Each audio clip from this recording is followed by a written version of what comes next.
अरुण जी, अभी देखा जा रहा है कि जब आप लोग भाजपा के अलायंस में हैं और घोसी लोकसभा से आप लोग चुनाव लड़ रहे हैं, एक ताज़ा मुद्दा देखा जा रहा है देश में। प्रधानमंत्री के मुंह से हिंदू मुसलमान की बात सुनी जा रही है। देखिए, विपक्ष के लोग लगातार अफवाह फैला रहे हैं, भ्रम फैला रहे हैं कि इस देश में जो भारतीय जनता पार्टी एनडीए की सरकार अगर बनेगी तो वो संविधान खत्म कर देंगे, आरक्षण खत्म कर देंगे। इसी चीज़ का जवाब जो विपक्ष के लोग हैं अपने मैनिफेस्टो में ला रहे हैं कि हमारी सरकार बनेगी तो हम इस देश में जो प्रथम प्रतिदृष्टिया है, हम मुसलमानों को आरक्षण दे देंगे, ओबीसी और एसटी का आरक्षण काट करके। इस बात पर प्रधानमंत्री जी ने कहा है कि ना ही हम ओबीसी का आरक्षण काटेंगे, ना ही एसटी का आरक्षण काटेंगे, ना एससी का काटेंगे, ना ही सामान्य वर्ग काटेंगे। जो भारत के संविधान में इजाजत होगा उस आरक्षण को हर वर्ग को देने का काम करेंगे। तो जो अफवाह फैला रहे हैं, जो धर्म के आधार पर जिन लोगों को नफरत फैलाना होता है, वह विपक्ष के लोग इस तरह की बातें करते हैं क्योंकि उनके पास एजेंडा नहीं है, उनके पास कोई सिद्धांत नहीं बचा है। वो सिर्फ और सिर्फ सिद्धांत विहीन, विचार विहीन लोग गठबंधन करके वो सिर्फ और सिर्फ देश को अपने जाल में अपने जान को बचाने के लिए, कोई ईडी से बच रहा है, कोई सीबीआई से। जितने बड़े नेता हैं इंडी गठबंधन में उतने बड़े भ्रष्टाचारी हैं, जितने बड़े नेता हैं उतने बड़े जेल में जा रहे हैं। क्या यह बात सच नहीं है कि दिल्ली के मुख्यमंत्री जेल में नहीं गए? क्या यह बात सच नहीं है कि महाराष्ट्र के नेता जेल में नहीं गए? क्या यह बात सच नहीं है कि बंगाल के नेताओं के ऊपर रेड नहीं पड़ी? क्या यह बात सच नहीं है कि घोसी के नेता पर रेड नहीं पड़ी? क्यों? किसी गरीब को क्या ईडी सीबीआई जाती है? जो देश के लोगों का हक लूटता है, देश के गरीबों को लूटता है, उसी की यहाँ एजेंसियां जाकर के उनके ऊपर कार्रवाई करती हैं। तो देश के प्रधानमंत्री जी भ्रष्टाचार खत्म करने की लड़ाई लड़ रहे हैं, विपक्ष के लोग भ्रष्टाचार करने की लड़ाई लड़ रहे हैं। इसीलिए देश की जनता उनके साथ नहीं जा रही, देश की जनता मोदी जी के साथ जा रही है, एनडीए के साथ जा रही है और जनता विकास के साथ जा रही है। इसीलिए विपक्ष के पास कोई मुद्दा नहीं बन रहा है, तो यही फालतू भ्रम फैला करके देश के सामने वोट लेने की कोशिश करना चाहते, जो वोट उनको मिलने वाला नहीं। इसको भ्रम कैसे माना जाए जबकि मोदी जी ने स्टेज से कहा है कि राहुल गांधी आपके औरतों का मंगलसूत्र तक बेच करके ज्यादा बच्चा पैदा करने वालों को उनके हाथ में दे देंगे। देखिए, यह देश शरीयत से नहीं चलेगा। यह देश भारत के संविधान, बाबा साहब अम्बेडकर ने जो संविधान में व्यवस्था दिया है उस आधार पर चलेगा। कांग्रेस संविधान के आधार पर राजनीति नहीं करना चाहती और शरीयत के आधार पर राजनीति। क्या इस देश में जो हिंदुओं को कानून में अधिकार मिला है, क्या वह मुसलमानों के साथ वह अधिकार नहीं होना चाहिए? अगर 3 तलाक bill Bharatiya Janata party NDA सरकार ने लाया तो क्या उन महिलाओं को सुरक्षित करने के लिए नहीं लाया गया? उन्हीं महिलाओं को सुरक्षित करने के लिए लाया गया जो 4 शादी कर करके पूरे देश में महिलाओं के साथ शोषण करते थे। आज उस पे कानून बनाने का काम अगर किसी ने किया तो देश के प्रधानमंत्री मोदी जी ने किया। तो जो कांग्रेस पार्टी मंगलसूत्र को छीनना चाहती है, गरीबों की जमीन हड़पना चाहती है, ऐसे कानून उनके मैनिफेस्टो में आ रहे हैं कि हमारी सरकार बनेगी तो हम इस कानून को ला करके हम गरीबों की जमीन हम मुसलमानों के हाथ दे देंगे। तो ये सिर्फ और सिर्फ उनका एक टारगेट, एक समुदाय को खुश करने के लिए वो इस तरह की लड़ाई लड़ रहे हैं। लेकिन हमारी लड़ाई, हम मुसलमान को भी हिस्सा दे रहे हैं, हम अगड़े को भी हिस्सा दे रहे हैं, पिछड़े को भी दे रहे हैं, दलित को दे रहे हैं। हम जाति धर्म देख करके काम नहीं कर रहे हैं। हम हर वर्ग को अगर आवास दे रहे हैं तो मुसलमान भी आवास का पात्र हो रहा है, शौचालय दे रहे हैं तो वो भी उसका पात्र हो रहा है, राशन दे रहे हैं तो उसका पात्र हो रहा है, दवाई की व्यवस्था कर रहे हैं तो उसको मिल रहा है। हर एक सुविधा, सरकार की योजना हर वर्ग को मिल रही है। जनता विकास के नाम पर वोट देने जा रही है। इसीलिए विपक्ष के लोग इस मैनिफेस्टो में अपने ला करके गरीबों के हक को लूटना चाहते हैं, उनके मंगलसूत्र पर प्रहार करना चाहते हैं, महिलाओं के साथ अन्याय करना चाहते हैं। इसीलिए देश की जनता मोदी जी के साथ खड़ी होकर के 400 पार जो आंकड़ा दिया गया है, उत्तर प्रदेश की 80-80 और देश में 400 पार का, तो 400 पार आंकड़ा आएगा। इसीलिए विपक्ष को पता नहीं चल रहा है कि हमें वोट कहां से मिलेगा और हमारी सरकार कैसे बनेगी। हमारे लोग जब, उनके लोग जब जीतेंगे ही नहीं तो उनकी सरकार कहां से बनेगी? जनता का मूड है कि जो हमारे विकास के लिए सोच रहा है, जो हमारे हक के लिए सोच रहा है, जो हमारे हिस्सेदारी दे रहा है, हम उसके साथ खड़े रहेंगे। तो जो देखिए अभी 33% आरक्षण महिलाओं को मोदी जी ने दिया, क्या 55 साल में कांग्रेस ने एक बात दे पाया? नहीं दे पाया। इसीलिए घोसी में देखा जा रहा है कि हर वर्ग के लोग जितनी बुलंद आवाज में, जितनी खुशहाल होकर के मोदी जी के साथ खड़े होकर के, माननीय ओम प्रकाश राजभर जी के साथ खड़े होकर के, डॉक्टर अरविंद राजभर के साथ खड़ा जो जन समर्थन दे रहे हैं, इस जन समर्थन से विपक्ष के लोग घबरा गए। वो हार का डर यह साबित कर रहा है कि उनके पास कोई विचार नहीं बचा है, कोई सिद्धांत नहीं बचा है। वो विचार विहीन लोग अब घोसी में अब झूठ बोल करके अब चुनाव की राजनीति करना चाहते हैं। तब घोसी की जनता है अब झूठ बोलने वालों को पसंद नहीं करना चाहती। घोसी की जनता डॉक्टर अरविंद राजभर जो उनके सुख दुख में रहते हैं, उनके मुसीबत में रहते हैं, उनके थाने, तहसील, ब्लॉक, कचहरी, मुख्यालय उनकी मदद करते हैं, ऐसे लोगों को अब जनता चुनने जा रही है कि जो स्वर्गीय कल्पनाथ राय जी ने घोसी को विकसित घोसी बनाने का जो संकल्प लिया था, जो स्वर्गीय कल्पनाथ राय जी ने घोसी को डेवलपमेंट घोसी बनाने का संकल्प लिया था, उस घोसी को विकसित घोसी बनाने के लिए पुराने जो जितने भी सांसद बने हैं स्वर्गीय कल्पनाथ राय जी के बाद, सिर्फ और सिर्फ किसी ने जमीन लिखाया है, किसी ने स्कूल बनाया है, लेकिन घोसी को विकसित घोसी बनाने में किसी ने काम नहीं किया। हमारी डबल इंजन की सरकार जब यहां से डॉक्टर अरविंद राजभर चुनाव जीत के जाएंगे तो घोसी को विकसित घोसी बनाने में मोदी जी की योजनाएं घोसी के लोगों के बीच में ला करके यहाँ घोसी को डेवलपमेंट घोसी बनाने का काम करें। हम विकास के नाम पर वोट मांग रहे हैं, हम जनता के समस्याओं के निदान के नाम पर वोट मांग रहे हैं। बाकी विपक्ष के लोग क्या वोट मांग रहे हैं? 20 साल तो सरकार रही है पूर्व में समाजवादी की, क्या उन्होंने विकास घोसी में किया? आज घोसी में जितने 4 लेन दिख रहे हैं, जितने हमारे सुविधाएं दिख रही हैं, गरीबों को जो योजनाओं का लाभ मिल रहा है उतनी कभी नहीं मिलती थी। आज बिजली पर्याप्त मिल रही है, आज सड़कें बन रही हैं, आज उत्तर प्रदेश के हर गांव में जिस तरीके से योजनाएं गांव-गांव तक पहुंच रही है, पहले ऐसा नहीं होता था। आज उत्तर प्रदेश में यही मऊ जनपद है, पूर्व की सरकारों में दंगा होता था। आज क्या वर्तमान में एक भी दंगा बता दीजिए 2014 के बाद हुआ हो?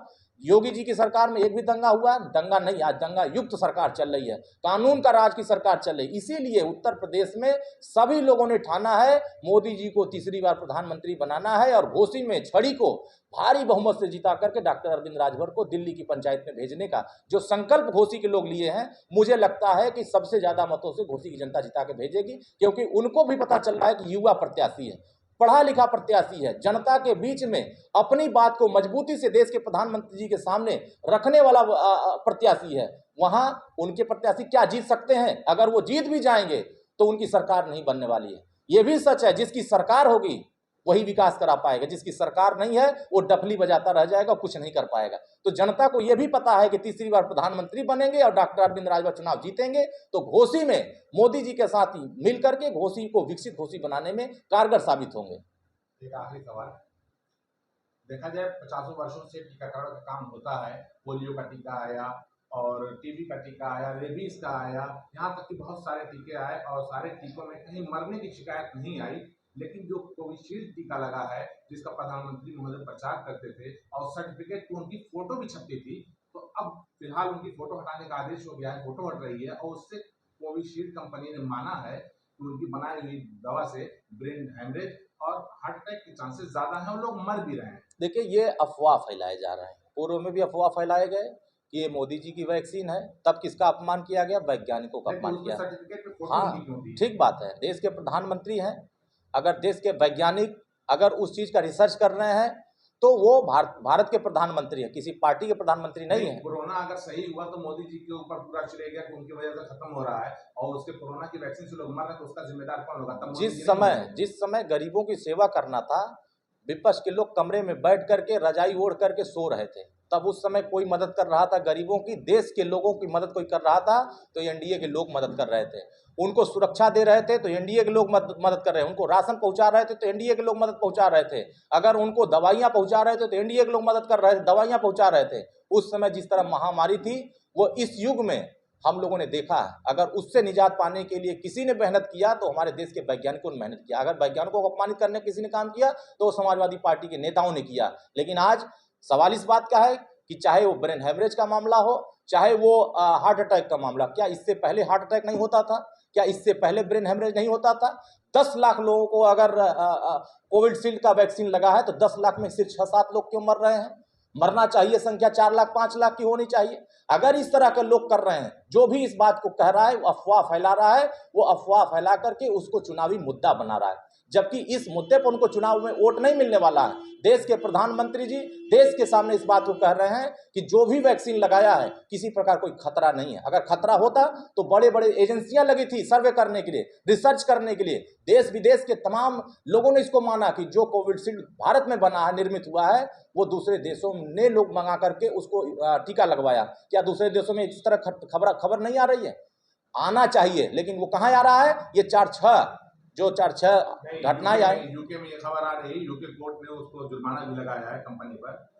देखिए, यूके में जो हुआ है उसका जवाब यूके में मिलेगा, लेकिन भारत में जो हो रहा है, हमारे यहाँ ऑलरेडी कैंसर से लोग मर रहे हैं, ब्रेन हेमरेज से मर रहे हैं, टीबी से मर रहे हैं, तमाम बीमारियां हो रही हैं, उससे मर रहे हैं, उसका भी इलाज देश में हो रहा है। आज 5 लाख का आयुष्मान कार्ड अगर भारत सरकार ने दिया है तो किसी जाति और धर्म देख करके नहीं दिया है। अगर आप भी उसमें लाभान्वित होना चाहते हैं, आप भी अगर खुदा खास्ता अगर बीमार होते हैं तो उसका लाभ आप भी ले सकते हैं। सरकार सबके बारे में सोच रही है, लेकिन विपक्ष के लोग किसके बारे में सोच रहे हैं? सिर्फ अपने बारे में। वो सिर्फ यही चाहते हैं कि मोदी जी देश के प्रधानमंत्री न रहें, मोदी जी को हटा दिया जाए। कांग्रेस पार्टी कहा करती थी कि हम 1 रुपया भेजते हैं तो सिर्फ 15 पैसा पहुंचता है या 85 पैसा खा दिया जाता है। तो जो खाने वाले लोग थे, आज भी सबसे ज्यादा भ्रष्टाचार में जेल कौन गया है? कांग्रेस के नेता गए हैं। सबसे ज्यादा भ्रष्टाचार का आरोप किस पे लगा है? कांग्रेस पर। आप बताइए 10 साल में किसी पर भ्रष्टाचार का आरोप लगा हो? किसी पर ये लगा? दोषी कौन हुआ ये बताइए। दोषी अलग बात है और कोर्ट से दोषी होना अलग बात है। दोषी कोई लालू जी दोषी हुए कि नहीं हुए? बताइए। चारा घोटाला में कांग्रेस के सहयोगी दल थे, कांग्रेस की सरकार में मंत्री थे। क्या बात करते हैं? कांग्रेस के सहयोग से मंत्री बने थे कांग्रेस। नहीं, आप उत्तर प्रदेश में देखिए, तमाम ऐसे नेता हैं जिनके ऊपर आरोप लग गए। आजम खां चले गए जेल, आज भी आरोप उनके ऊपर चल रहा है। वो भी कांग्रेस के नहीं, ये सब सहयोगी दल हैं कांग्रेस के। अब देखिए, टी राजा थे, सहयोगी दल। नहीं, टी राजा थे। आप बंगाल के नेता थे, कांग्रेस के तमाम नेता हैं। अब हम अपने पार्टी के नेताओं का नाम जानते हैं, हम कांग्रेस के नेताओं, लेकिन हाँ, ये जरूर है कि लिस्ट हम आपको दे देंगे कि इतने कांग्रेसी नेता हैं जो भ्रष्टाचार में लिप्त थे। स्पेक्ट्रम घोटाला किसने किया था? 2G घोटाला किसने किया था? ये सारे लिस्ट हैं, चेहरे नेताओं के हैं, लेकिन उन चेहरों को देश की जनता बेनकाब कर चुकी है, जनता के सामने आ चुका है। तो हमें उस विषय पर नहीं है, हमारा विषय है कि देश में भारत का निर्माण, भारत विश्वगुरु कैसे बने, 2047 तक भारत विकसित भारत कैसे बने, इसके योजना के साथ हम लोग काम कर रहे हैं। हम कांग्रेस की तरह काम नहीं कर रहे हैं कि देश में 55 साल तक राज किया, लेकिन पिछड़ों के लिए उन्होंने जाति जनगणना का काम नहीं कर पाया, उन्होंने महिलाओं को 33% आरक्षण नहीं दे पाए, रोहिणी कमीशन की रिपोर्ट लागू नहीं कर पाए, वो देश में जिस तरीके से सुरक्षा का माहौल पैदा करना चाहिए वो नहीं दे पाए। आए दिन हत्याएं होती थी, आए दिन अपराध होते थे, आए दिन आतंकवादी हमले होते थे। क्या अब उत्तर प्रदेश में 2014 के बाद से एक भी बम ब्लास्ट हुआ क्या? लेकिन कांग्रेस की सरकार में बम ब्लास्ट हर साल होते थे। क्या वजह था? तो देश में जो सुरक्षा का माहौल है, जो उत्तर प्रदेश में सुरक्षा का माहौल है, उस माहौल से देश की जनता खुश है, प्रदेश की जनता खुश है कि आज कम से कम सुरक्षा, आज व्यापारी सुरक्षित महसूस कर रहे हैं अपने आप को। कल तक उनके सोने चांदी गहने लूट लिए जाते थे। सरकार में ही अगर गोरखपुर में देखा जाए, नौका बिहार के पास पुलिस चौकी में पुलिस वाले ने ही एक जज्बात जो कानपुर के व्यापारी थे उनकी हत्या कर दी। देखिए, अगर पुलिस में सरकार थी और गोरखपुर का मामला था योगी जी का संसदीय क्षेत्र, किसी भी अपराध के खिलाफ अगर कोई भी अपराधी, चाहे वो पुलिस हो, चाहे आम आदमी, चाहे किसी प्रकार का माफिया हो, किसी को बख्शा नहीं जाता है। कार्रवाई सबके साथ एक व्यवहार से घटना घट जाती है। घटना के बाद अगर कार्रवाई की अगर देखेंगे तो हमारी सरकार में जैसे ही सूचना मिलती है कार्रवाई शुरू हो जाती है। कार्रवाई में कोई कोताही नहीं। हम जाति देखकर कार्रवाई नहीं करते हैं। पूर्ववर्ती सरकार जाति देख के कार्रवाई करती थी, धर्म देख के कार्रवाई करते थे, लेकिन आज अगर आपके साथ अन्याय हो रहा है तो हमारी सरकार आपको न्याय दिलाने के लिए खड़ी हो रही है। अब अगर ये बात लास्ट आखिरी सवाल, घोसी लोकसभा में आपका क्या योगदान रहेगा? इन मुद्दों पर आप घोसी में चुनाव? देखिए, हम घोसी की जनता के बीच में हमारे प्रत्याशी डॉक्टर अरविंद राजभर छड़ी लेकर काम कर रहे हैं। यहाँ भारतीय जनता पार्टी एनडीए गठबंधन के सभी दल के लोग मिल करके छड़ी को घर घर तक पहुंचा चुके हैं। यहाँ घोसी के हर एक गांव को हमारे प्रधान जो हैं, हमारे जिला पंचायत हैं, जो हमारे बीडीसी हैं, प्रमुख हैं, हमारे जो माननीय विधायक हैं, तमाम जो हमारे जनप्रतिनिधि है, हमारा ये प्रयास है कि जो स्वर्गीय कल्पनाथ राय जी ने सपना देखा था, पूर्ववर्ती जितने भी सांसद उनके बाद बने हैं, जो उनके सपने को मिटाने का काम किए हैं, उस सपने को साकार करने का काम डॉक्टर अरविंद राजभर जी करेंगे। और हर एक गांव का, हर एक मोहल्ले का, हर एक शहर का, मऊ ही 5 विधानसभा है, मऊ जनपद में 4 है, एक रसड़ा से मिलकर बना, और पांचों विधानसभा में आप देखेंगे कि 5 साल के कार्यकाल में डॉक्टर अरविंद राजभर को, और घोसी की जनता ने आशीर्वाद दिया तो घोसी को विकसित घोसी बनाने में कतई पीछे नहीं हटेंगे।